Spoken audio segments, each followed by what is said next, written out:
Hi everyone, and welcome to my first installment of The Real Stuff Diaries. I know that doesn't sound the most original, but we're gonna go with it anyway. Remember how I told you that I'm gonna be doing videos talking about my past and like the painful things that I've gone through? This is basically what these videos are gonna be, and that's why I decided to give them kind of their own little segment name so that they're easily more differentiated between just like my general videos about like social anxiety or depression or bullying or whatever else I've talked about. Like, this is specifically stuff that I've gone through. It's really not going to be anything more or less than segments of my story, of my life.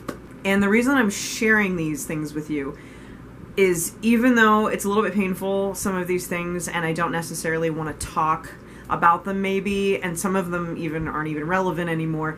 The reason for sharing them with you guys is so that if any of you guys are going through this or have gone through this, anything that I talk about in these videos, I want it to be very clear that you are not alone, we're not alone, and it's like, it's gonna be okay, okay? I want to show you guys some of the things that I've made, because I've never shared these things with people, really. Certainly haven't shared them on YouTube. But I think it's time. This is like the dark stuff that you didn't know, and now you'll have a more well-rounded view of who I really am. So, in this video, I want to talk about my history with depression. This isn't something I've ever talked about. I still do struggle with depression from time to time. It's not as bad as other people have it, and it's not as bad as it used to be either. Now, why it has subsided so substantially over the years, I don't know, because I haven't been on medication. Maybe it's just like a mind over matter thing. Maybe I'm just like pushing myself through it. Maybe it's circumstantial, like my life is so much better now than it ever has been. Maybe my hormones calmed down. I don't know. I have no idea. But I just know that, thank God, it's definitely not as bad as it used to be. I think that that's what gets me through the times, is because whenever it hits, I'm like, okay, I've had this so much worse. And just knowing that gets me through it quicker, It's kind of weird. But it was super bad when I was a teenager. Mostly around when I was 16 or 17. Brutally bad. And by brutally bad, I mean, okay, it's like I'm all hesitant to talk about this, but this is the point of these videos, but it's just like, it's so hard to, this is a hard thing to open up about. I didn't know it was going to be this difficult to talk about. Okay, it's not like I'm getting emotional, it's just like, this is the stigma with any mental illness. When you talk about it, this society has trained us to think that when we talk about it, we're like begging for attention, and that's it. It's not like we're not supposed to talk about it. It's like the elephant in the room that we're not supposed to talk about, or we're just doing it for attention and pity. And even I am susceptible to that, apparently. Okay, so I'm not looking for pity here. This is strictly informative. Okay. Caveat out of the way, I'm good. Okay, so I'm just gonna say it quick. I attempted suicide 3 times. Okay, you might have heard me mention my friend Josh before if you watch my vlogs, and he was there for me during all of that. The 3 times that I'm talking about specifically, he even, I guarantee, still remembers this, because he brought it up several times to reiterate how best friendsy we were. Because he's like, hey, you remember when you called me in like the wee hours of the morning and I talked you down from the ledge, like literally? And I'm just like, yes, I do. So at least I had the sense back then to reach out to somebody before I actually completely went through with something, irreparable, and I wouldn't be here today. So many thanks to my very good friend Josh for being there for me. That's sometimes all someone needs, That was the worst of it. And I was in and out of therapy, my God. I think I saw like 6 therapists through my high school career, because like my mom obviously wanted to help me because she loves me, and I was so resistant to it because I've never liked therapy. I always thought it was stupid, and I always thought it was weird to like open up something really private and personal and vulnerable to someone who, in my opinion, like, they don't know me. They don't care about me. They're just like paid to listen. So like, what am I getting out of that? You know, I was like, how is this supposed to help me? I thought this was supposed to make me feel better, because when I would talk to a therapist, I didn't feel good about it. It didn't feel like anything was happening. It just felt like I was facing this stuff and like bringing it all out and talking about it and acknowledging it. And then I'd leave with it on my mind, with it being like just hanging there. And I would leave feeling worse than when I went in. And I'm like, this is stupid. Like, how is this supposed to help? This is the dumbest thing ever. So we kept switching therapists because, you know, between my mom and the therapist, they thought that that would help. And I was just like, this is not working. This is really stupid.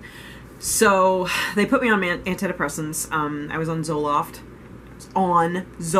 If you heard in one of my vlogs I talked about, I took it like two days and said screw this because it like made my throat close up. So then they switched me to Paxil, which I humored them and took a little bit more than that. I only took it for like a month or something like that. It was like long enough for it to supposedly do something. But then I didn't feel any different, you know?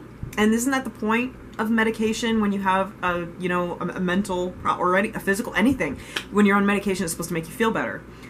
It didn't make me feel better. I didn't feel any better. And I realized I didn't give it very long. Like, I only gave it like a month, you know, but still, my viewpoint was just kind of like, this should be doing something. Why don't I feel any better? So I just stopped. I just stopped taking it. I didn't tell my therapist. I didn't tell my mom. I just stopped because I was just sick of it.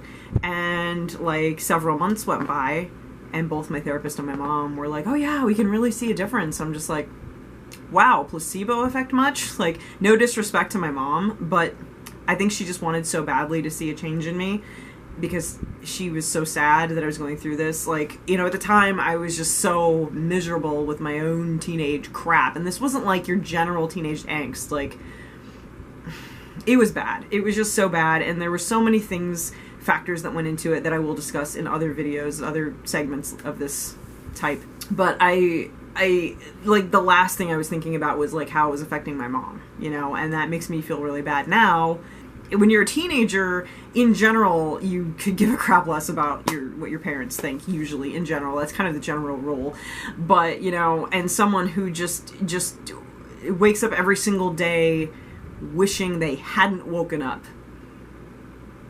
You know, I was just like in constant mental anguish every single day, every second of every day. And I think really my only saving grace was marching band. And I know that sounds really dorky, but it gave me something to be proud of because I was really good at it. I was good at my instrument. I was good at marching. I enjoyed it. It was like the only thing that brought me joy. And I was in it with, you know, my best friend Josh. He was in it too. So I had like the camaraderie thing, and I was like part of a unit, you know, and it felt really good. It was really therapeutic. And our band director was so nice. He like genuinely cared about everybody and was like super chill with all of us. Band directors are like that, I've noticed. It's like a thing. But you have to be. If you love music, you're just like a peppy person. It's just like a rule. So, yeah, marching band was pretty much what got me through the worst of it, because I was in marching band for all 4 years of high school. And then when I graduated, crap just kind of hit the fan, and I was just this terribly miserable human being, and it reflected in like every single thing that I did. I wanted to actually show you some examples of what I was talking about. This is my mouse book. You might have seen me mention this before. This is kind of like a memory book that I kept through high school, and the very first thing here is a poem I wrote on June 30th, 2000. So I had just turned 16. So I'm just going to read this to you. Like, this is really personal. I've never shared this with anybody except for people I've trusted with this book, which has been like 3 people ever. But I will just show you. Now, this isn't supposed to be cool or edgy, and you guys can kind of just feel how you want about it, but I want you guys to be absolutely aware of the fact that this came from a really scary, dangerous, dark place inside of me. This wasn't like poetic for poetic's sake. It wasn't like cool or edgy or, oh, I'm so goth. It wasn't like that, because I wasn't like that back then. I was just in a really bad mental place. I felt dead inside and not in like the goth, you know, I hang out in cemeteries and kind of way. I literally felt dead inside, okay? And that's a really bad thing. It's a serious thing. This is really dark stuff in like a really bad and dangerous mental place thing, okay? I just wanted to be clear on that. So, don't anybody compliment me on this. Definitely don't want it. This is called Dead. I summon the dead without recognition of liking. Sometimes I feel their hands on me, as though I'm one of them, ripping the flesh away from my bones like paper and devouring it with hungry jaws. The hate of the living dwells inside of me, as though I myself am dead. Bugs swarm about me, but I take no notice, for I am nothing but air. I don't exist. I think, feel, and sense, but I am not of the living. I look at people through lifeless, empty eyes, trying to understand what they live for, why I am dead, and they are not. What makes them thrive in the light, what draws me to the dark. When darkness is upon me, I feel whole and awake, but never alive. I'm a walking corpse that was never born, that never died. I've always been dead. Every night the darkness beckons me, and I am afraid to go into the light. In fear I will rot and decay in the sun. But in the cool and dark of night, I stay intact. I regenerate. There I can be with the only beings who understand me, not the living, but the dead. So that's the mental space that I was in back then. And it's scary. I did write a lot of poetry. I don't think I've written a poem since I was like 18 years old. But I wrote like a crap ton in like a bracket of like 3 years. And it wasn't, I just can't emphasize enough. It wasn't because I was trying to be edgy or trying to be cool. It was because I needed to get it out somehow, and this is just how it came out, and it's just like how... And I didn't let anyone read them either. It wasn't like that. It was just, I just did this for me, and this is... And I'm glad I did, because it was like a documentation of my mental journey. Okay, so I also want to just say, I didn't do anything to physically hurt anybody or anything, and I never would have hurt like any animals or people. It wasn't like that. I was very self-destructive, and the only thing I really did to hurt people was I just kind of treated them badly because I felt so wretched inside that I turned it on other people, which is kind of why people bully other people, you know what I'm saying? But I didn't bully people. I was just flat out shitty to them. And I self-harmed. I'm not proud of it. Again, not looking for pity, just informative, because I want you guys to understand how dark of a place that my depression, it was in such a bad place. So I used to take really anything sharp and just slash up and down my arms. That's what I did. And thankfully there's no major scars left, but I have tattoos now, so you can't see some of the stuff anyway. I didn't drink, which is remarkable, really, because every teenager drinks, I think. Not every teenager, but you know what I mean. But I never did that. I didn't do that, so that's good. I am going to say that I did turn to the greenery, if you know what I mean by that. And I definitely wasn't a stoner. But I definitely did it because it was the only thing that made me feel better. It just let my mind stop for a little bit, and just kind of just the cloudiness was enough to let me breathe for a minute. And when you're in that desperate of a situation and desperate of a place mentally that you cannot escape your own mind, you will turn to anything that works. So I did smoke every once in a while. It wasn't much. I didn't do it to get high or get stoned. It wasn't like that. I wasn't doing it for fun. I usually did it alone because it was like, for me, this is why medical marijuana is legal now, guys, for stuff like this. And that's what I used it for. You know, it was my own antidepressant that actually worked. And my therapist, after I started introducing that into my life, my therapist even said, he wrote it in this book, actually. I'm going to find it. It says, Leah, something is working for you. I challenge you and me to figure out what it is. Keep up the good work. That's my therapist. And that was after I started smoking weed in very tiny increments, you know, every so often. I hope your opinion of me doesn't change, because again, I've never been like a stoner or a pothead or done it just recreationally or whatever. I did it as an escape, and I needed it, and I'm 34 years old. It's been years since I've done that. It probably saved my life. So I'm not going to talk about that anymore. Just to give you a visual of what I looked like back then. That's me hanging out in my baritone locker. Let's see, so my teenagers were the worst, but then when I grew into adulthood, I just became like a jerk, because it just transformed me into this person I look back on and I shake my head at that person. I just can't even believe I was that person. I don't feel like the same person. It's like, it was like a whole different... I'm so ashamed of who I used to be. Like, I'm glad I went through it because it made me who I am now.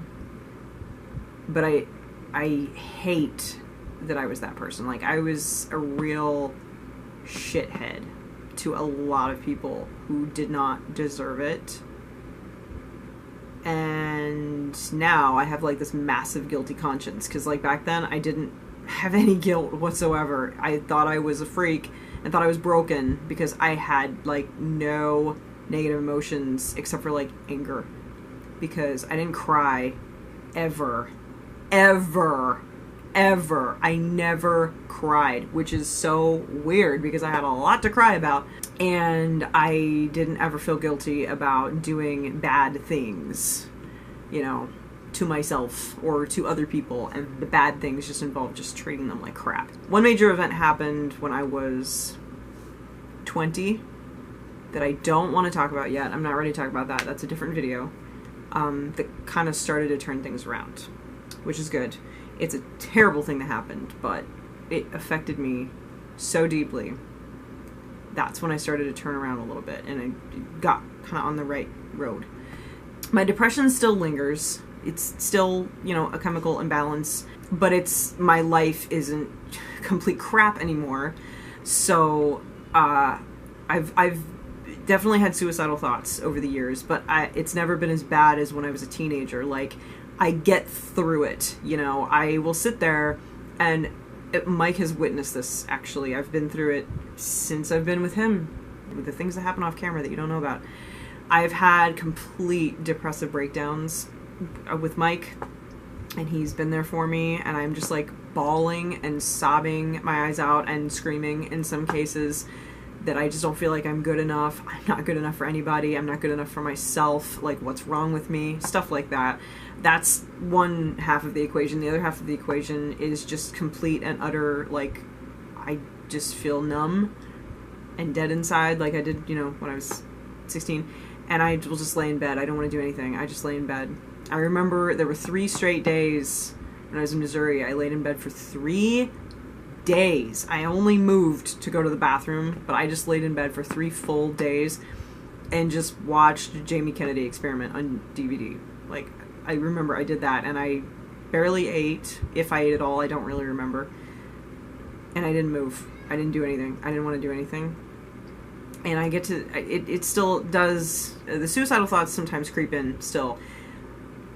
And there's nothing... And there's no way to rationalize that. Like, it's just like, you know, it's really sad, these people who take their own lives, but they seem to be happy. They seem to have perfect lives. People are like, why? Why would they do that? They had everything. They were so happy. It's not as simple as that. With my own personal thought process on that, your brain just does this weird thing where you're in this mindset where it just seems like a good idea. I don't know. For me, I can't speak for anybody else. From other people, it might be like a sad perspective, and something bad happens that pushes them over the edge, you know? And that's one aspect of it, I suppose, is great internal sadness that can't be rationalized. For me, though, it's like, it comes from this place of like, I am so emotionally dead. It just sounds like a good idea.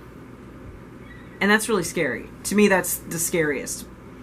Because I'm not particularly sad about anything or thinking about anything in particular. It will just hit me, and I'll just be like, you know what? I think it would be a good idea if I killed myself. That's horrifying. It's horrifying that those words even crossed my mind. It was horrifying repeating it to you. But it happens. I'm not going to lie to you guys about it. It happens. It's happened a few times in my adult life.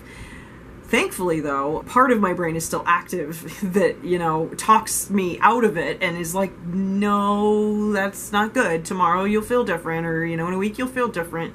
You've been here before, but it's not as bad as it used to be, so we'll get through this, you know. So I just shut down and don't want to do internet stuff. I don't want to go out. I don't want to do anything. I just want to I don't want to exist. So for a little while, I simulate that and just kind of don't exist to me or to the world. That's why I go MIA off of the internet sometimes.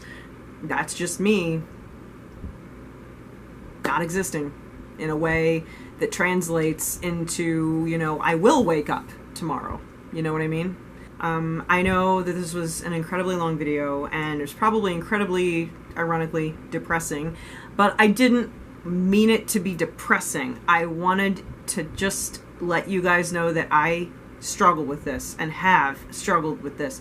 If you struggle with this, you're not alone. You are so not alone. And if you ever look at my life and envy it, thank you, but my life is not perfect. There are dark sides to my life, past, present, and probably future, and I don't want any of you guys comparing yourself to me or to anybody else, because your own journey is your own journey. It's very personal. It's very private sometimes, like this. I've never talked about this. This is heavy stuff. But I really thought it was important to put out there, because not everyone is strong enough to talk about things like this, and there are a lot of people who feel like they're alone with these sort of thoughts, and I just definitely want to make sure that you know, in that moment of anything, if you feel alone, know that you're not. Like, I don't know how else to say it, but if any of you guys watching have problems with depression and ever are going through like a really rough time, if it just hits you really heavy one of these days, or you're having a rough week or whatever, you know, you can send me a message on Facebook. Please follow my Facebook page so that you can message me. I promise I will do my best to monitor it like all the time now that this video is out there. And I want you guys to turn to me if you feel comfortable doing it. But if you really feel like it would help you and you just really need to reach out to somebody and you just don't have anyone, or don't think you have anyone, or don't feel like you have anyone, or not comfortable, message me. If that's what you want to do, please do. Message me on Facebook. Know that I care about all of you so much, and I would be devastated if anything ever happened to any one of you. And it hurts me to know that so many of you do struggle with depression, because I know how miserable it can make you, and I know how crippling it is, and I know I understand. So I love you guys, and thank you for watching, and let's end this on a happy note. I'll let you guys know that I am planning to do a giveaway very soon, because I tend to over-purchase things, if you've noticed, if you've watched my vlogs. So I have a lot of like makeup and books and DVDs that I double purchase, and they're unopened and stuff, so I thought I'd throw together like a little giveaway basket of, like, you know, stuff I bought too much of, you know, so here, you can have it. So I haven't worked out the details yet, but I just want to let you know that I'm planning to do that. So leave me your comments, anything that you thought about this, and I will be doing more of these segments about my stuff. I hope you guys enjoyed it as much as you can enjoy a video like this. You know what I mean, and I hope it really helped just even one of you guys struggling out there, because that's what matters. Is we gotta help each other, we gotta be there for each other, and that's what makes the world go round, because I love you, and that's the way it should be. Okay, I will see you guys next time. Thank you so much for watching. Good mental health to you all. Thank you. Bye.